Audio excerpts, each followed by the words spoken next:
here's Brody Brazil. The Orlando Dreamers have existed for a little while now, and of course Barry Larkin, former big leaguer, is the ambassador to Major League Baseball of the franchise. He's kind of the front man of all of this, but up until now, we had no idea who was financially behind the Orlando Dreamers. They recently came out to say they have accumulated $2.5 billion worth of committed money towards their project, about $1.5 billion to acquire a team, and then another $1 billion to build a stadium in Orlando. Well, thanks to reporting by the Orlando Sentinel, we now know who two of these individuals are, who the anchor investor is, and somebody else, John Morgan, who wants to commit what he's calling hundreds of millions of dollars to a Major League Baseball team in Orlando. Ryan Gillespie of the Sentinel has this article, which we will sift through as part of this video, but I will also link to it down below so you can read the full thing. A dental magnate and the owner of the nation's largest personal injury law firm are among the financial backers of the effort, hoping to lure Major League Baseball to Orlando. And look, let me just say this right out of the gates.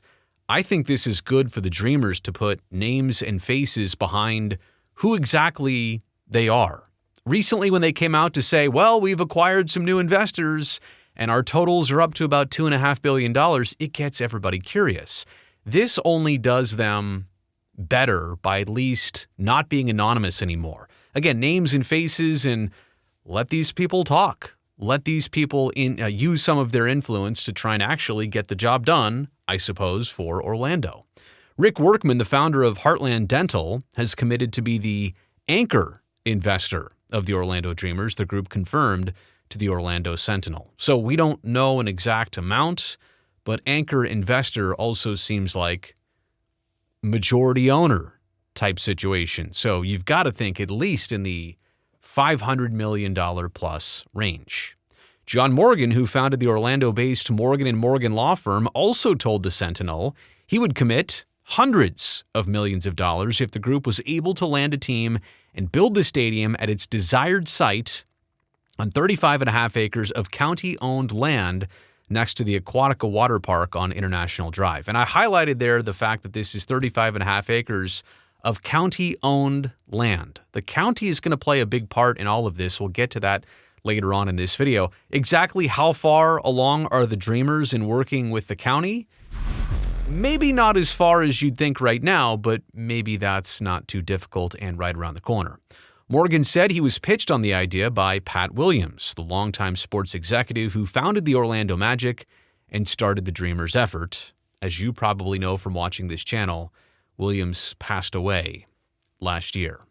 We'll get to the quote by John Morgan about Barry Larkin, the ambassador to MLB for the Dreamers. Barry Larkin and I have been friends for years, and I believe in him, his abilities, and his baseball knowledge. I never bet on the horse. I only bet on the jockey. I'm trying to put that together here in this situation, and I kind of get it. Like he's buddies with Barry. Okay, I get that. But there's obviously a lot more to it that's well out of Barry's control. Obviously, Barry has some great baseball knowledge.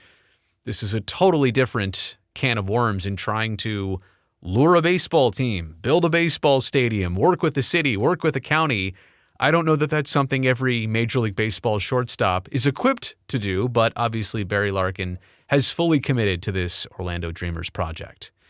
The Sentinel article continues from April 29th. Locally, political support for the endeavor, like the Orlando Dreamers, is unclear. Now, that's something that has not been talked about yet. The existence of the Dreamers has been talked about. Barry Larkin being associated with them has been talked about. The site where they want to build the ballpark, that dome, that long, elongated-looking dome, that's been talked about. How much money they've acquired and accumulated, that's been talked about. But how about political support, which, as we know, is important to this entire process? Several people working with the Dreamers said Orange County Mayor Jerry Deming's staff is aware of their progress, but county leadership has said publicly it has had no meetings with the group. Now, maybe that's intentional. Maybe there have been no official meetings. Maybe there have been some very casual conversations. Are they saying one thing to protect something else? Who knows? Maybe they haven't officially or unofficially met the Dreamers and the county. Who exactly knows?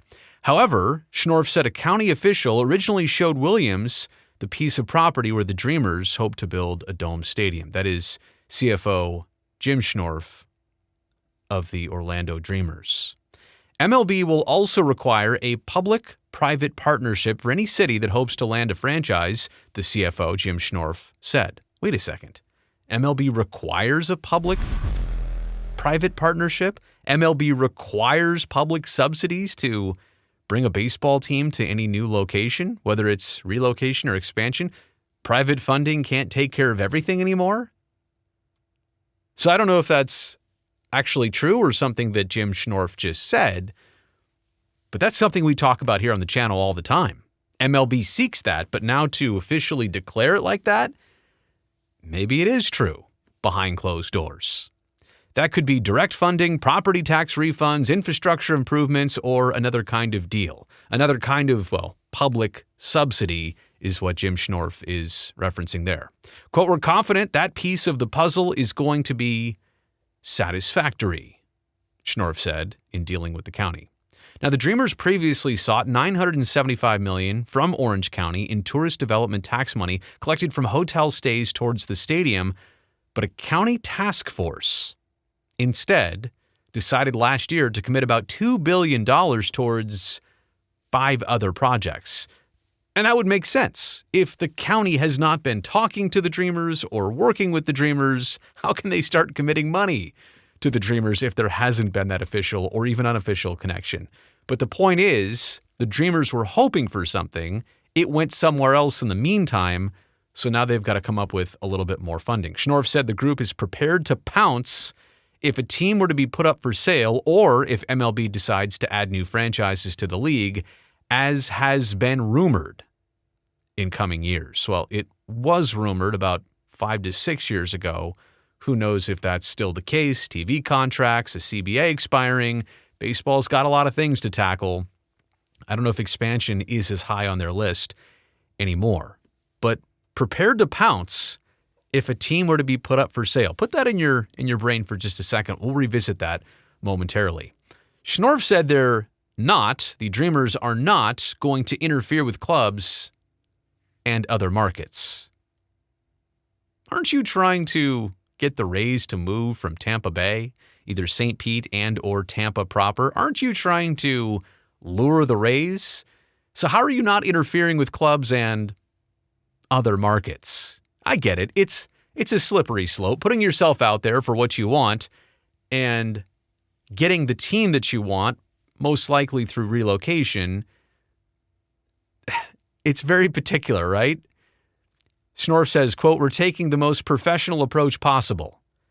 What we are doing is making all of the appropriate people and organizations aware that Orlando has made this substantial progress and we're well suited to host a major league franchise." But are you trying to steal the Rays? Are you actively or passively trying to lure or steal or poach the Rays? To be quite honest, yes, I think you have to be if you want the best chance at a Major League Baseball team. And again, the Dreamers have already announced several things here. Qualified investors. So this was previously how they put it. Now we know who 2 of those qualified investors are.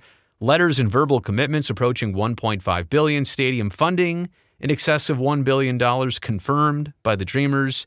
They're adding staff members. They're starting their business. They're also moving their headquarters to a more downtown and more permanent location in Orlando. And if we're talking about the Rays, quite honestly, to me, it's down to 3 things. I don't even know what direction this is going to go. St. Petersburg, where maybe they're going back to for 2026 if Tropicana Field is getting fixed. We know the approvals for the roof and $22.5 million are in place. They've got to approve fixing up the rest of the building. But for a long-term home, St. Petersburg has the land, the gas plant district, but no deal. The Rays, of course, backed out of that. Politicians there are very burnt out on Rays ownership and Stuart Sternberg. So hard to see a long-term deal happening there. Tampa seems willing politically, I think. They were in with the Rays before the Rays ultimately decided to try St. Pete. Now they're out of St. Pete, maybe trying to go back to Tampa. The team is playing in Tampa right now, apparently doing well with attendance and people's satisfaction of even the minor league ballpark they're playing in. But they don't have to travel across the bridge to go to St. Pete anymore. The Gasworks site is out. The developers there say the 50 acres right next to downtown Tampa, there's no more room or talk or space for a ballpark anymore. In terms of the Ybor Harbor site, maybe that still is a possibility. That was kind of the last thing the Rays were looking at. So the Gasworks site was the best Tampa location. The Harbor site seems a little bit cramped and unrealistic. I can't lie. For a full dome and everything that goes with it, we could talk more about that in a different video, but Tampa has less opportunity than maybe it ever did before. But here's Orlando, where the Dreamers have this money ready. They're now making the names and faces public. They are moving forward as best they can. Here are my takeaways. Number one, the Dreamers have basically admitted they'll go after anything, so they can't necessarily say they're not interfering with other teams or cities or markets. They have to do that, right? They have to solicit a little bit and see if, hey, Tampa Rays, are you interested in coming to Orlando? Now, it brings me to my final point here. How would that situation work? Would Sternberg have to sell the team? Could he sell part of the team? Could Stuart Sternberg own the team and move them to Orlando and have the Dreamers just do all the development? Hang on to that for just a second. In terms of the Dreamers, like I said before, good for them. Get your name, get your faces out there. Start shaking hands and kissing babies and do what you have to do to try and push this forward. I suppose, right? It's better than hiding in the shadows and being nameless and faceless and anonymous and nobody's going to believe, well, where's this money coming from? At least people are saying, this is us. This is what we want to do. Orlando, right? The market, whether it's the county, maybe even the some city involvement, but more so the county, it doesn't seem as far along as the Dreamers are. When the county says they haven't even talked to the Dreamers, they might have introduced them to this 35.5 acre site that the county owns, but they've had no real talk about moving forward. And maybe the Dreamers don't want to get ahead of themselves. Maybe they've got other priorities. That's certainly possible. But in terms of the public side of this, like the Dreamers are running, sprinting as fast as they can. I don't know that Orlando, from a county or city perspective, is in tandem step for step with the Dreamers. But again, how does all this work? If it really is the Rays they're after, how does it work for the Rays to get to Orlando? Does Sternberg say, I want to have a vote for relocation. Let me move my team here. I don't sell them. Would he sell them? Would the Dreamers have enough to buy them? It's a lot of things to think about here. I do think Orlando is very legitimate in their pursuit. I do think Orlando is very enticing to the Rays and their ownership, and maybe they've kind of burned their bridges with St. Pete and Tampa. I'm not saying the other way around. I'm saying the team has maybe burned those bridges, and now they're going to try their hand somewhere else, up the road, literally up the road, 90 miles away, I should say, more minutes than that, over in Orlando. So that's the latest from the Sentinel. Let me know what you think about all this from the Dreamers' perspective, from the Rays' perspective. And also, since you made it here to the end of this video, thumbs up down below. I greatly appreciate that. Also, don't forget to subscribe to this channel so I can definitely see you back here next time.